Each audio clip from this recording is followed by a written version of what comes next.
자, 3차시 수업 시작해 볼게요. 방어 기제 우리 배웠어요. 방어 기제에 대해서 다시 한번 정리를 해보면요.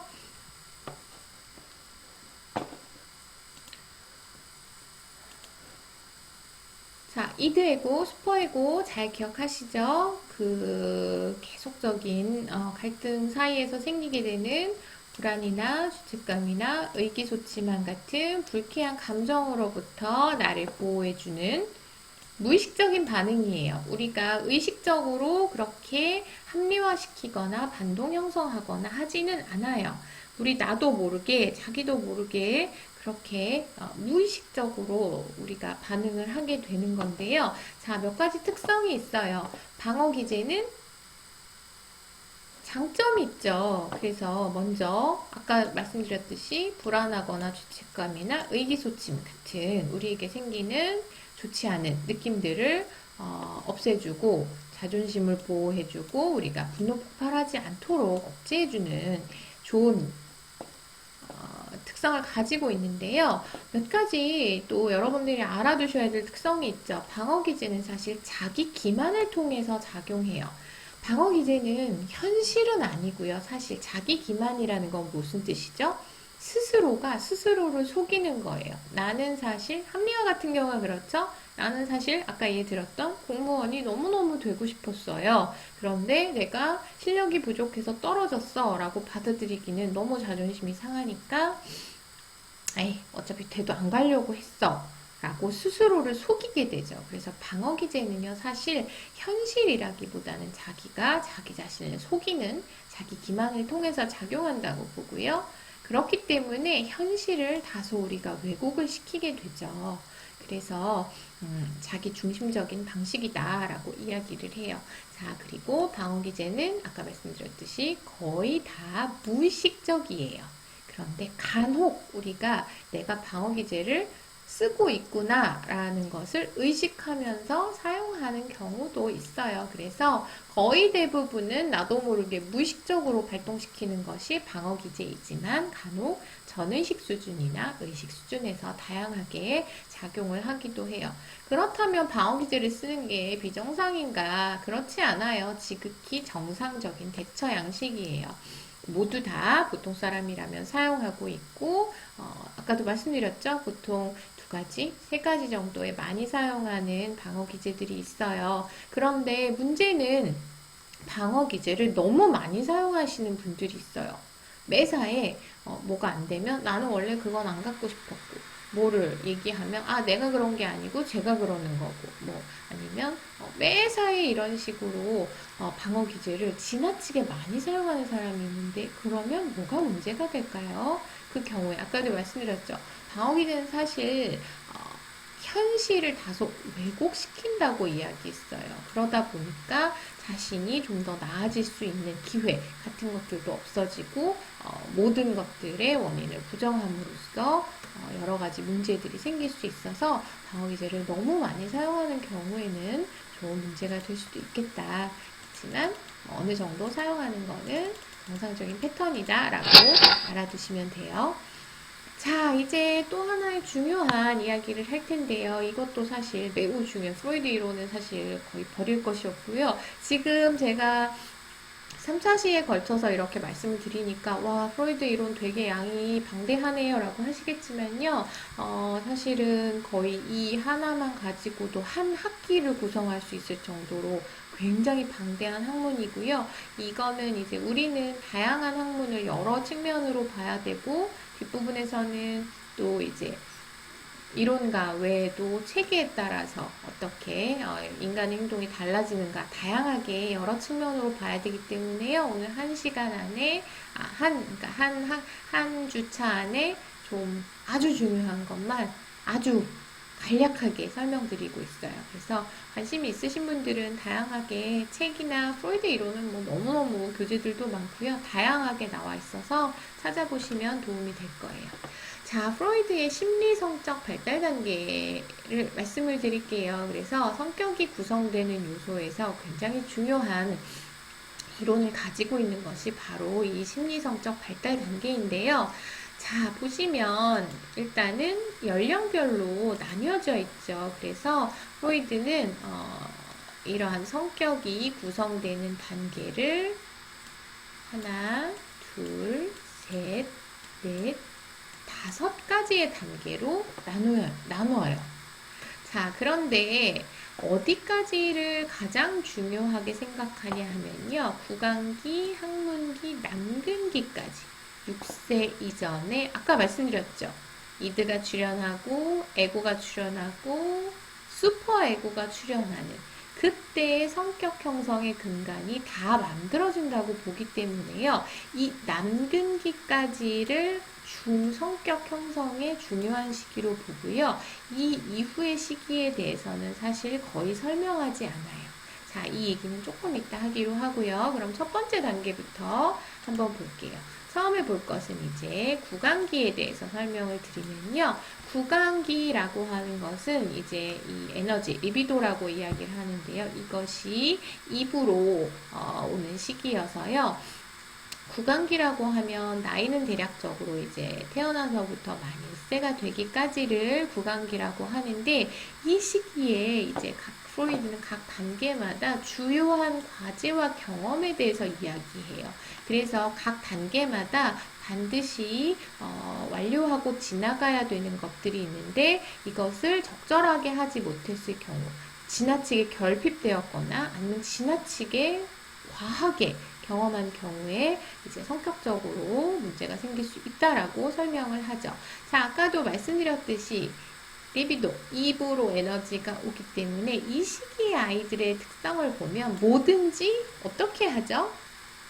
입으로 가져가요. 입으로 가져가서 뭐든지 빨아요. 그래서 신생아들 보면 손가락도 넣고 발가락도 넣고 집에 있는 먼지도 넣고 리모컨도 빨고 오는 거는 무조건 입으로 가져가죠. 자, 이 시기가 가장 중요한 과제는 뭐냐 하면 입으로 하는 것. 엄마의 젖을 충분히 먹고 그리고 그것이 완료되었을 때 젖을 떼는 것. 이것을 가장 이 시기에 중요한 경험이라고 이야기를 하죠. 자, 그 다음에 두 번째로 넘어가면 이제 이 시기 구강기가 끝나면 항문기로 넘어가요. 그래서 이 시기에 가장 중요하게 이루어야 할 과제와 경험은 배변 훈련이에요. 여러분들 그 이후에 이제 아동 발달이나 인간 발달 배우시면서 아시게 될 텐데요. 보통 이제 기저귀를 떼는 시기라고 하면 꼭 정해져 있는 건 아니지만 일반적으로 이제 24개월을 전후해서 이제 기저귀를 뗀다라고 우리가 이야기를 해요. 물론 아이들마다 워낙 이 차이가 크기 때문에요. 훨씬 빨리 떼는 아이도 있고 아주 늦게 떼는 아이도 있지만 이 프로이드가 이야기하기에는 자, 항문기, 배변 훈련 어떤 의미를 가질까요? 이전에는 내가 응가가 마려우면 그냥 나왔어요. 이걸 참는다거나 아니면 내가 원하는 시기에 내보낸다든지 이런 의미가 없이 기저귀는 그래서 차고 있는 거죠. 언제 나올지 모르니까 그냥 쭉 나오기 때문에 기저귀를 항상 차고 있는 거예요. 그런데 배변 훈련의 의미는 뭐죠? 내가 어떤 것을 이렇게 보유하고 있다가 내가 원하는 시간에 내가 원하는 장소에서 내가 어떤 것들을 생산해내는 처음으로 굉장히 중요한 의미를 가져요. 이것을 적절한 시기에 준비가 되었을 때 적절하게 배변 훈련을 한 경우에는 아이들이 거기에 대해서 이제 자율성, 생산성, 이러한 자부심 같은 것들을 가지게 되죠. 그런데 문제는 이 기저귀를 떼야 될 시기가 됐는데 간혹 이제 보육원 같은 데서 이런 문제가 발생을 하는데요. 한 명의 사람이 여러 명의 아이들을 돌보는 경우에 아이들이 이제 기저귀가 촉촉하다는 표시를 보낼 때마다 갈아줄 만큼 그렇게 손이 여유가 있지 않기 때문에 아이들이 그러다 보면 이제 그렇게 별로 그렇게 이걸 갈아달라라는 표시를 이제 전체적으로 하지 않거든요. 그래서 기저귀를 싼 거를 계속 차고 있는다든지 잘 갈아주질 않는다든지 이러한 문제들이 생기는 경우에는 또한 성격적으로 이제 특성이 생긴다고 해서 지나치게 준비가 안 된 아이를 막 이제 다그치고 혼내고 왜 쌌냐 더럽다 막 이런 식으로 다그친 경우에는 이제 강박성 성격이라고 해서 청소라든지 시간을 지킨다든지 아니면 어떤 것들을 정리정돈한다든지 이런 것들에서 다소 강박적인 성격을 가진 성격 특성이 나올 가능성이 있다라고 설명을 하고요. 반대로 이제 아까 말했듯이 준비가 이미 다 된 아이를 또는 이제 환경적인 요인 때문에 기저귀를 갈지도 않고 막 지저분하게 싼데 또 싸고 막 그냥 이렇게 지낸 아이들의 경우에는 이제 반대로 정리정돈을 잘 못한다든지 시간을 못 지킨다든지 굉장히 게으르다든지 위생관념이 좀 떨어진다든지 이러한 문제가 생길 가능성이 있다라고 설명하는 시기가 학문기예요. 그래서 배변 훈련은요, 준비가 아이가 됐을 때 적절하게 자긍심을 가지도록 시켜주는 게 굉장히 중요해요. 그래서 아이들 왜 응가 하고 나면 막 사람들이 잘했다고 막 박수도 쳐주고 막 너무 잘했어요 막 이렇게 굉장히 이렇게 격려하고 북돋아주는 것들이 뭐죠? 이런 것들이 굉장히 중요하고요. 그 시기마다 다 필요한 것들이라는 거 여러분들이 기억을 해두시면 좋을 것 같아요. 자, 마지막으로 이제 남근기 또는 성기기 뭐 이렇게 조금 다양하게 표현을 하는데요. 이 시기가 바로 이제 슈퍼에고가 등장하는 시기로 이 시기에 이제 나오는 개념이 앞에서 잠깐 말씀드렸던 오이디푸스 죄송합니다.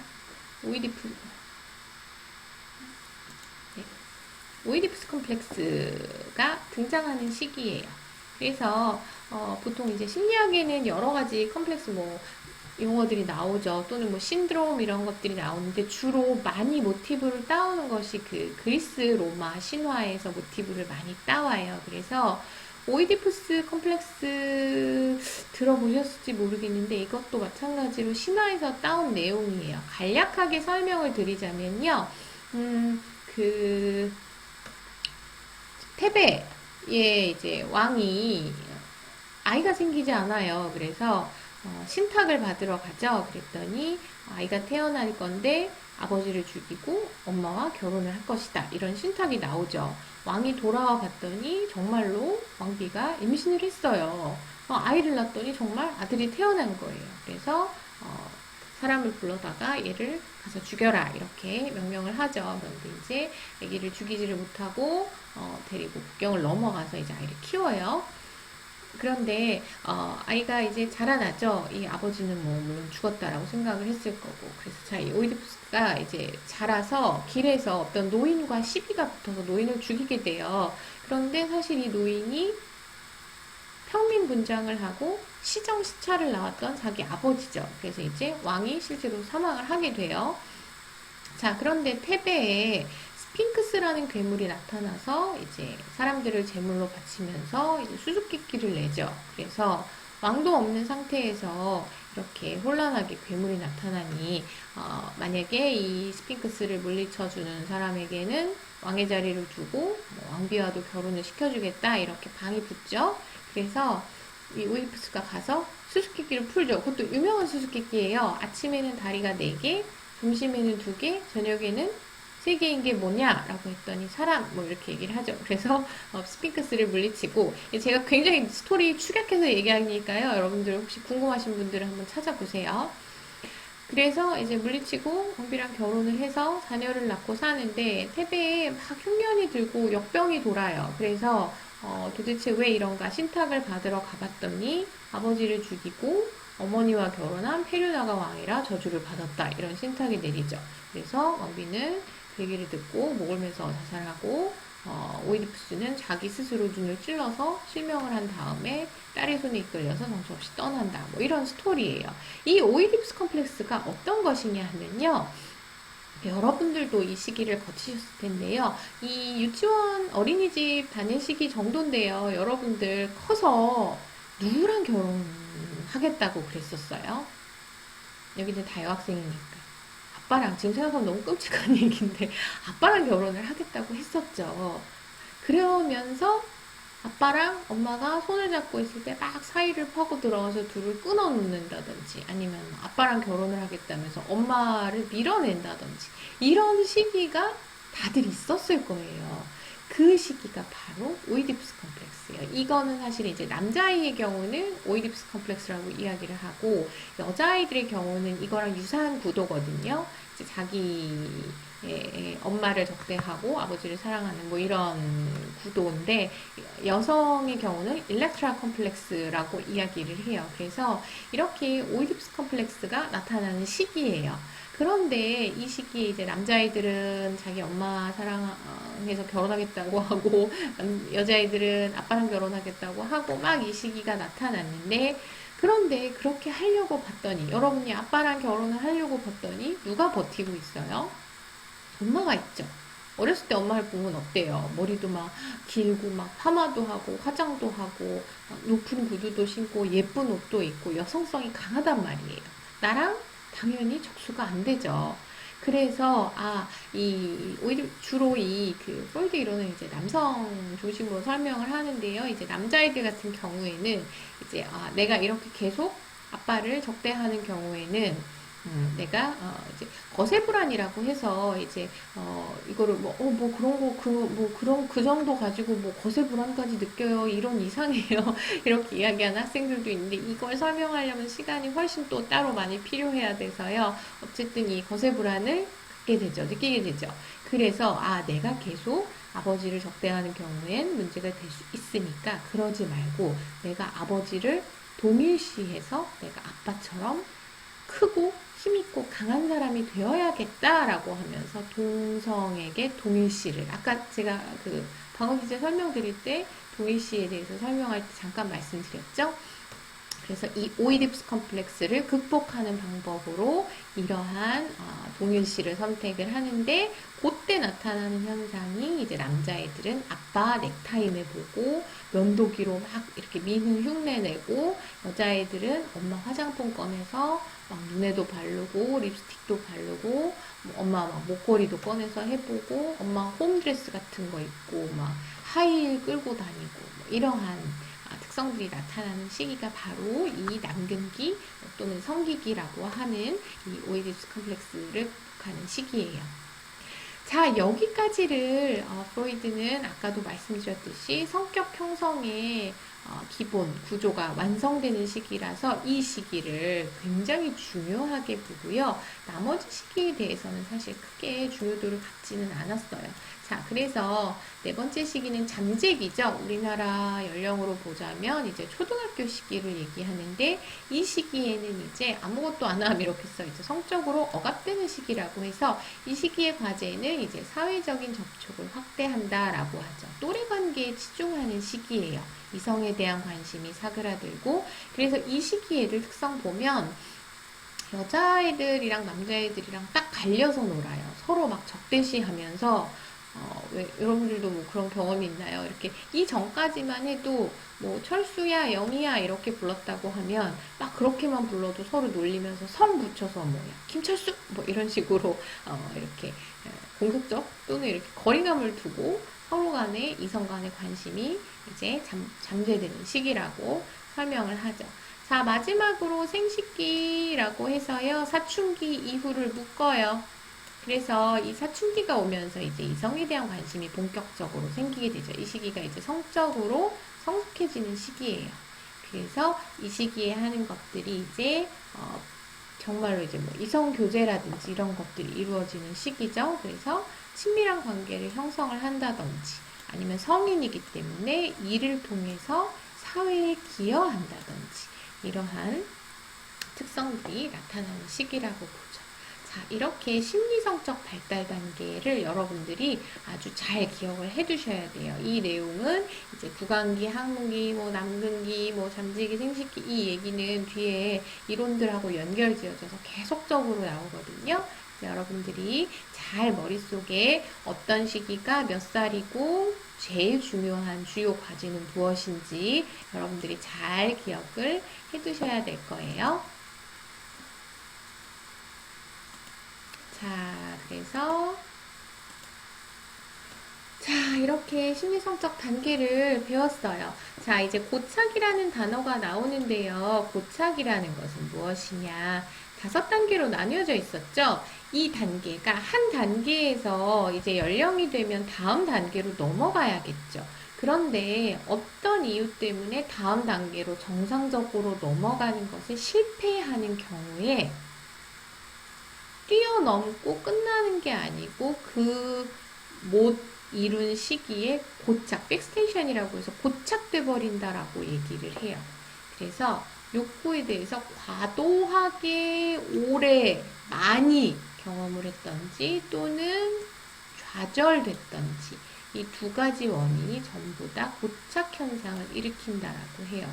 그래서 다음 단계로 넘어가서 다음 과업을 해야 되는데 이 고착이 일어나는 경우에 그 단계에 계속적으로 매달리게 되죠.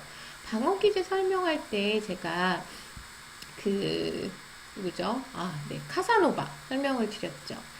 어렸을 때 엄마 품에서 젖을 먹고 엄마와 애착을 형성하고 엄마의 따뜻한 품을 느끼고 눈맞춤을 하고 애착 형성이 충분히 구강기에서 이루어졌어야 하는데 이 시기에 못했어요. 그러면 그 시기를 뛰어넘어서 그 다음 학문기로 진행이 되는 게 아니고요. 거기 멈춰버려요. 애착에 고착돼 버려요. 그래서 평생을 여성들과의 관계에 집착하면서 매달리는 것을 프로이드 이론에서는 바로 고착이라는 개념으로 설명을 하게 되죠. 자, 그래서 그림에 나와 있는 심리성적 단계 우리 봤고요. 오이디푸스 컴플렉스도 제가 여러분들께 설명을 드렸어요.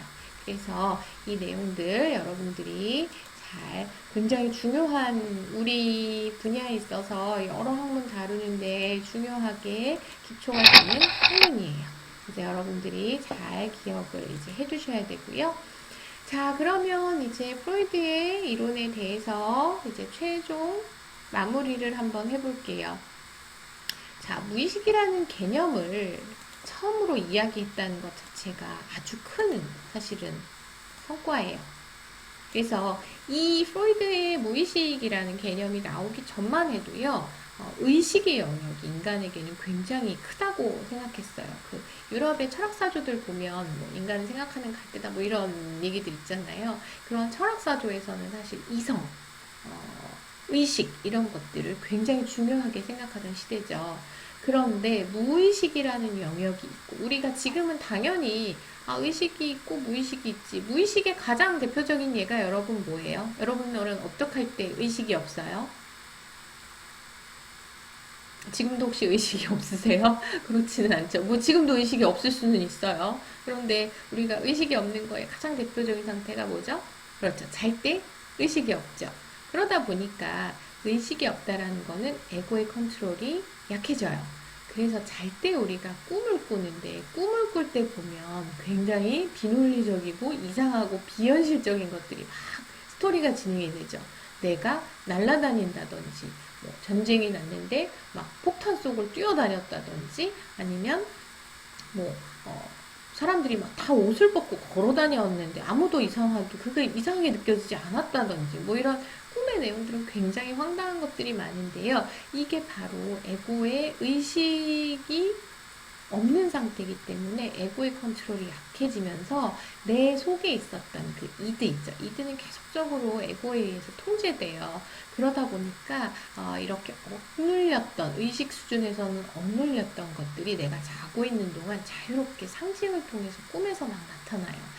그래서 그 프로이드가 이제 그 여러 신경증 환자들 치료한 논문이라든지 책 같은 것들을 보면요, 이 정신분석학파가 현재도 선택하는 그 심리치료 방법은 꿈의 분석이에요. 그래서 내가 여러분들도 혹시 해보시면 될 텐데요. 여러분들은 자면서 꿈을 하루에 몇 번 정도 꾸세요?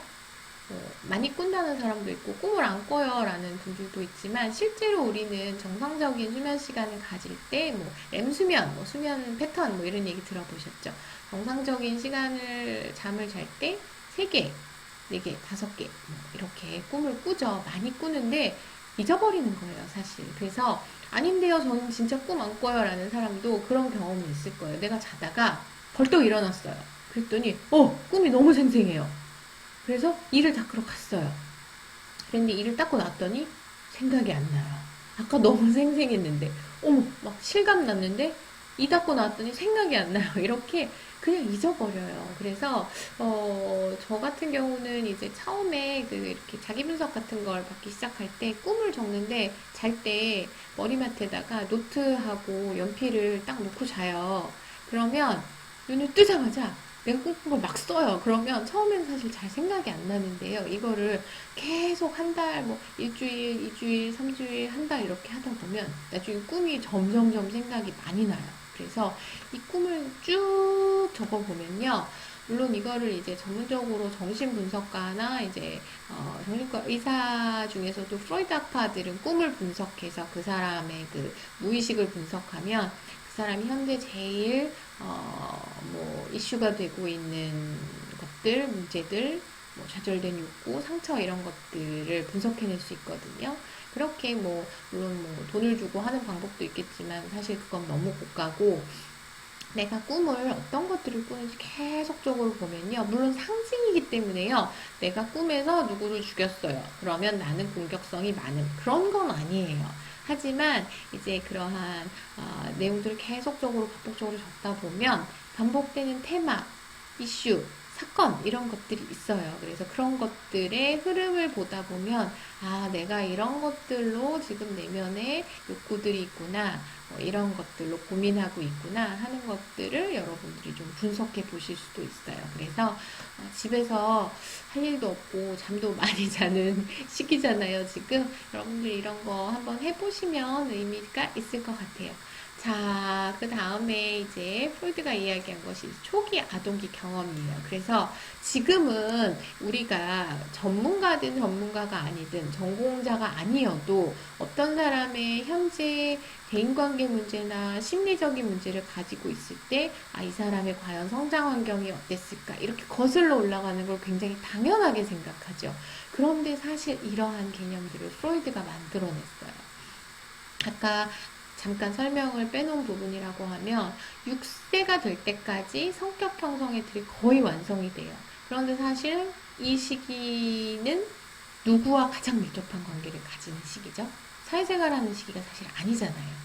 그러다 보니까 주양육자, 특히 이제 프로이드의 시대에는 유치원도 없었고 어린이집도 없었고 보육기관도 없던 시대니까 그리고 주양육자라고 하면 뭐 현대사회에서는 아버지일 수도 있고 어머니일 수도 있고 조부모일 수도 있고 뭐 때로는 보육기관에 있는 시간이 더 길어서 선생님이랑 시간을 더 가지는 경우도 있지만 프로이드의 시대에는 주양육자는 엄마였던 시대예요.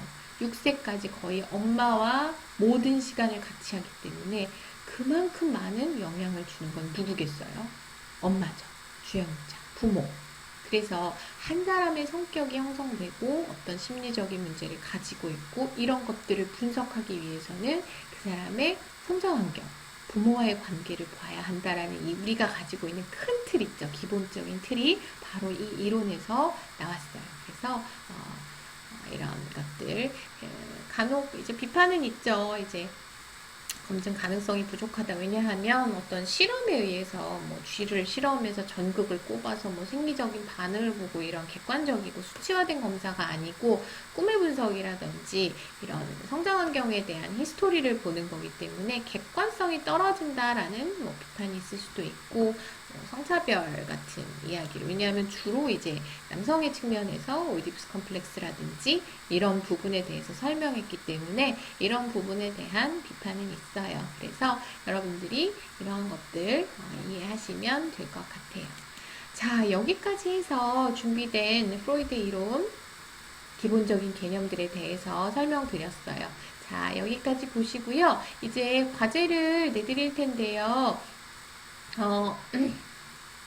과제를 내는 방이 있죠. 거기에 제가 과제를 올려드릴 테니까요. 여러분들께서 보시고 간략하게 과제라고 해서 너무 이렇게 부담스럽게 생각하지 마시고요.